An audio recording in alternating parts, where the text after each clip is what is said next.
le Real Madrid s'impose 2 buts à 0 face à Retafe grâce à des buts de Jude Bellingham sur penalty et Kylian Mbappé. Cette victoire permet aux hommes de Carlo Ancelotti de revenir à 1 point du FC Barcelone avec un match en moins. Salam à tous et bienvenue sur Studio Foot, le débrief. Après le faux pas du FC Barcelone hier qui s'est incliné 2 buts à 1 face à Las Palmas, le Real Madrid avait l'occasion de revenir à 1 point et de se rapprocher de la tête du championnat. Chose faite car les hommes de Carlo Ancelotti se sont imposés face à Retafe 2 buts à 0 dans un match on va dire plus ou moins moyen, sans réelle action, sans masterclass, mais que les hommes de Carlo Ancelotti ont su gérer. Déjà une équipe de Retafe faible qui venait pour défendre, comme nous le démontre leur classement, un 5-4-1. Retafe a eu 2 occasions, une barre et un poteau en deuxième période. C'est tout. À part ça, il n'y a rien eu d'autre. Retafe n'a fait que défendre. Ce qui a permis aux hommes de Carlo Ancelotti de produire du jeu et obtenir un penalty, on va le dire, généreux.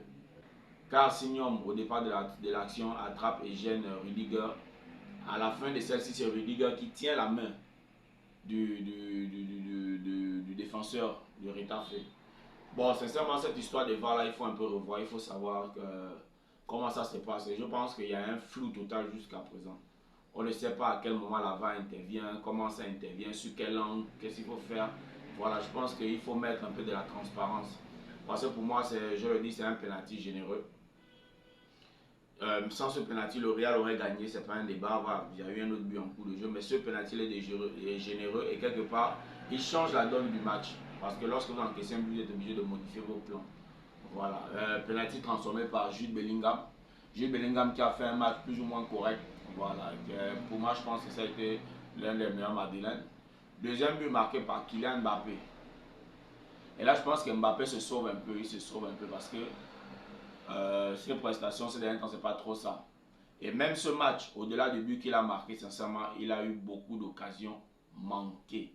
Mbappé a eu énormément d'occasions manquées, beaucoup de face-à-face ratés.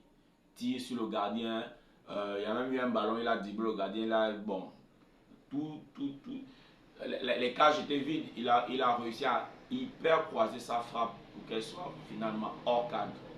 Donc, on va retenir que Mbappé, même s'il a été élu homme du match, au-delà du but qu'il a marqué, qui, on va dire, était même son action la plus difficile, il a fait énormément de ratés.